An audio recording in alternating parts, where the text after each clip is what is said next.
98, 99, 100. Happy Monday, everybody. I'm at the Alpine Fitness Center, which is owned by former Charger Michael Douglas.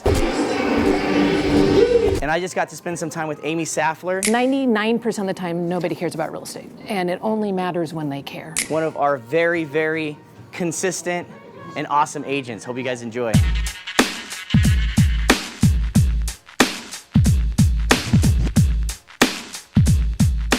Back in 2007, when we first started, I was fairly young, and you pulled me aside. I actually remember exactly where you told me this. You said, it doesn't matter what you do as long as you do it consistently.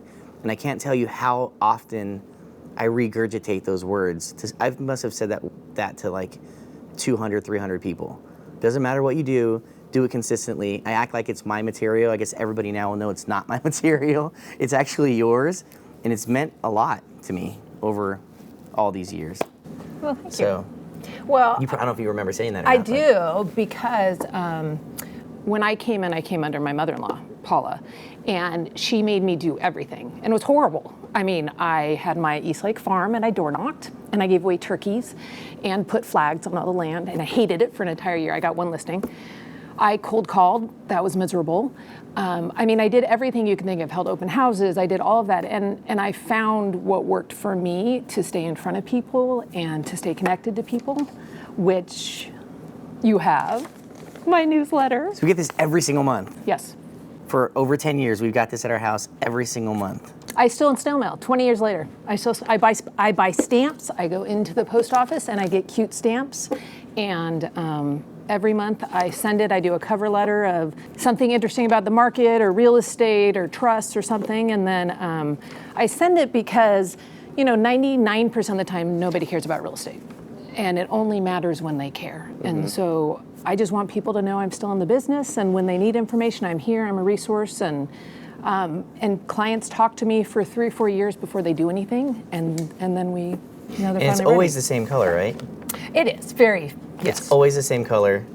It's looked like this for 10 years, mm-hmm. right? I made it by hand a long time ago with my color printer, but yes, that's what I do now. But I wouldn't change it, because this is what I expect. I mean, yeah. Yvonne's kind of she'll get mad at me for saying this, but she's kind of a hoarder, and she has a stack of these. Really? I'll send you a picture. She has a stack of these, and it's like, that's one of your things. It is one of my things.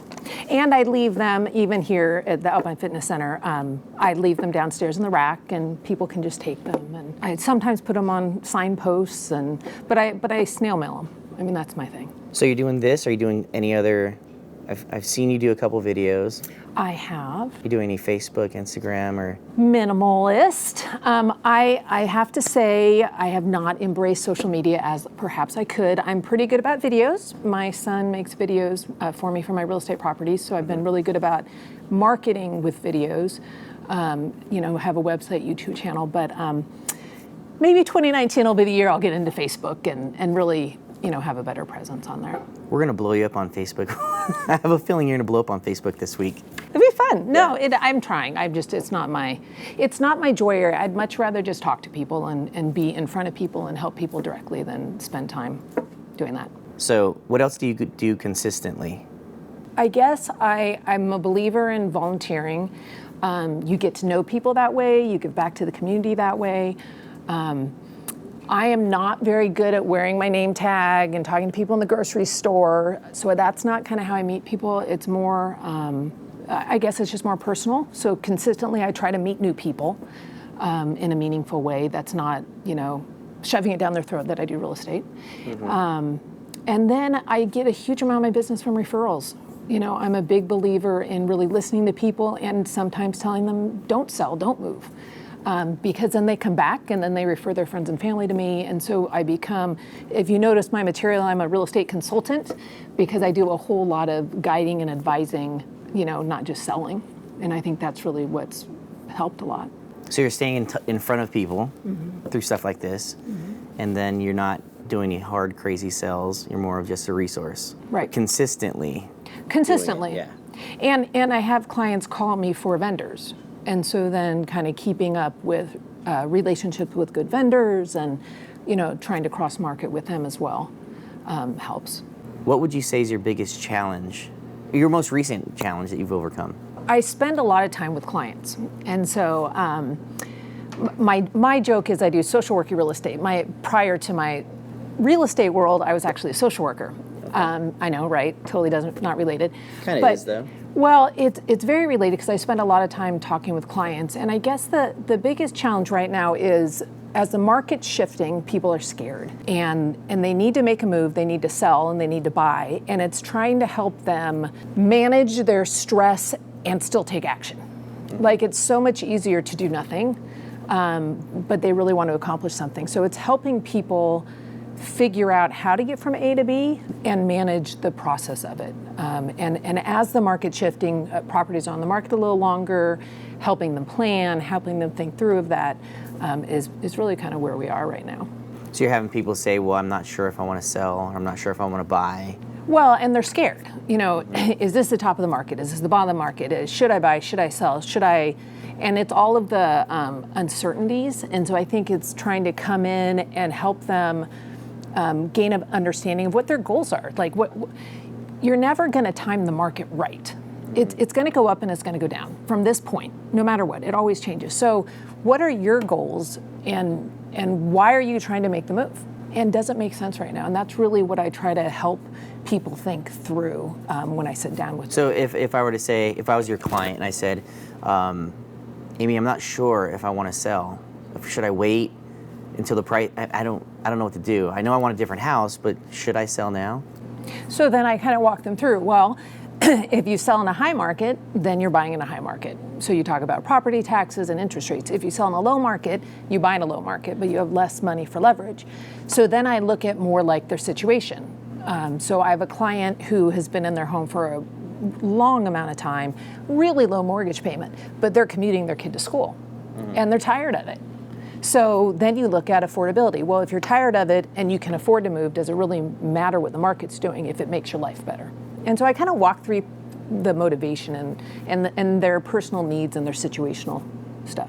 We started out with a different franchise back in 2007. We went from one franchise to another franchise to where we are today. And you're a broker. Yep. You're independent.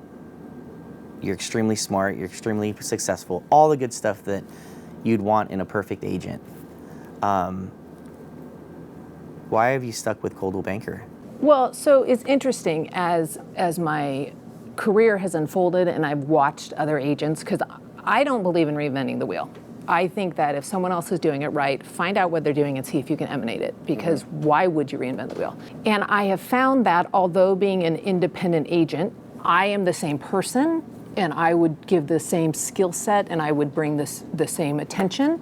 I don't have the capacity that an international company like Coldwell Banker has. And so by staying with Coldwell Banker West in your franchise, the bigger parent company has the international leverage, the SEO to push all my listings and all my clients up so that they can have the most marketing possible. And then on a smaller scale, our local support network, our local interfacing is huge. And so that not only serves buyers and sellers in getting information and skill sets and marketing pieces, and it's really helped a lot for my business and my clients. At some point this year, maybe last year, you sent me a text that you got a buyer off the internet, and I got 2 listings. Because of Coldwell Banker. Specifically, they were searching Coldwell Banker Bonita agent, and I came up along with however many agents. And then they, read my Zap, which is the Coldwell Banker website, and then they Google searched me, and then they interviewed me, both of them. And so when I asked them why they came to me, they said, well, we wanted a Coldwell Banker agent. So Did they say why they wanted a Coldwell Banker agent? No, I did not ask that. But I think it's name recognition. And then they liked what the online profile was. And one of them even specifically said, it's yours to lose. We're going to interview you, and if we like you, we'll hire you. Wow. So no, it was very clear relationship to having the infrastructure, the name recognition. And I've had many clients by default believe if we're Coldwell Banker agents that we're better, which is great. I mean, that's wonderful. I'm whom I am wherever I am, but it gives us we are better. We'll drop the mic. Yeah. Interview over. So we're in Alpine at where are we right now? We're at the Alpine Fitness Center. Michael Douglas, former Charger, owns and operates this business. And one is just an amazing gym, community, pretty much the crazies like me who come at 4:30 in the morning, we all know each other. And then Mike has this amazing kitchen where we can buy food for to take home and eat later, so we don't have to meal prep. And That's really cool. it's wonderful. It's a wonderful community and a local, well-known spot here. I thought you were trying to give me advice, like I need to start working out or something. I can show you a thing or two. Let's go.